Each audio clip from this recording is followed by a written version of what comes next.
If you think Fast and the Furious is just a big dumb movie series about fast cars and crazy stunts, then you're totally right. If you have a problem with that, then why are you watching this?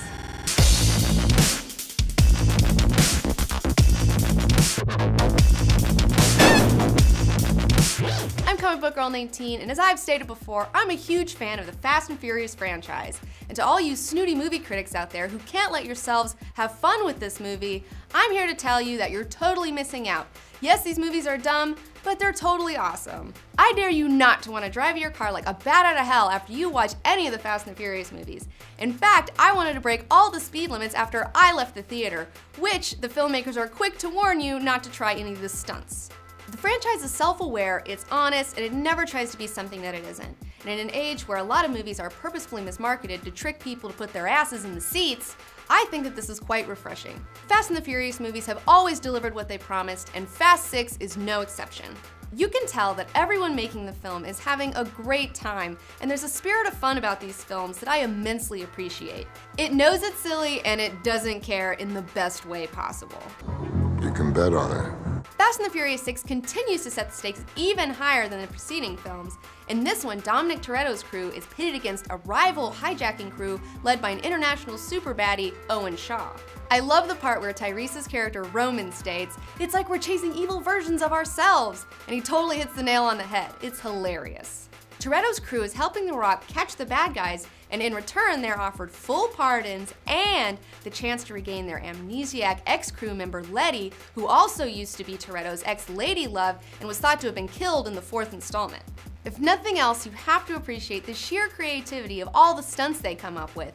You got cars ramping over cars, you got cars rigged to other cars by wires, you got cars on top of cars, you got people fighting on top of cars, you got people fighting inside of cars, you got people fighting around cars, you got people jumping from cars to cars. It's absurd.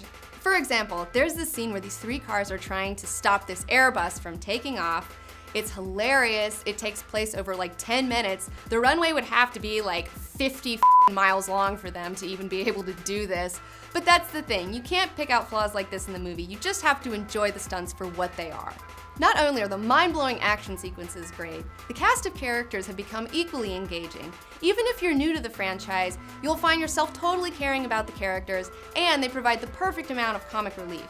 My favorite character in the whole movie was definitely hands down Roman, played by Tyrese. I loved all his crazy hood rat hijinks. What does that mean? I also really enjoyed the female characters in this movie. I like that Michelle Rodriguez and Gina Carano look physically tough enough to fight, and I believe them fighting, while also being feminine enough for general audiences, which is apparently a tough mix to find.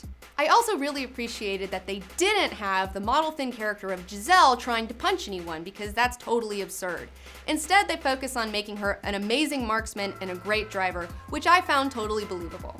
Fast and the Furious 6's plot is definitely the biggest plot yet in the franchise.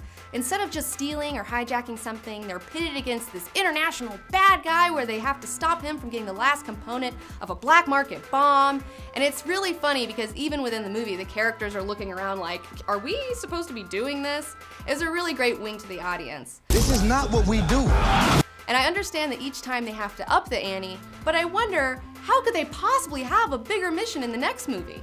I'm kind of hoping that we get a smaller personal revenge plot in Fast 7 because I think these movies work really great with smaller stakes. And at this point, Dominic's crew is going to have to save the world the next time around, and that's not really what I want to see. Those are my thoughts on the movie. If you have a hankering for some ridiculous car stunt action sequences, then I say definitely go see it in the theater. The audience I saw it with seemed to love it, and if it works for its intended audience, then it can't be all that bad. That's it for today. I'm Comic Book Girl 19, and be sure to subscribe to CineFix for more movie reviews right here on Screen Addict.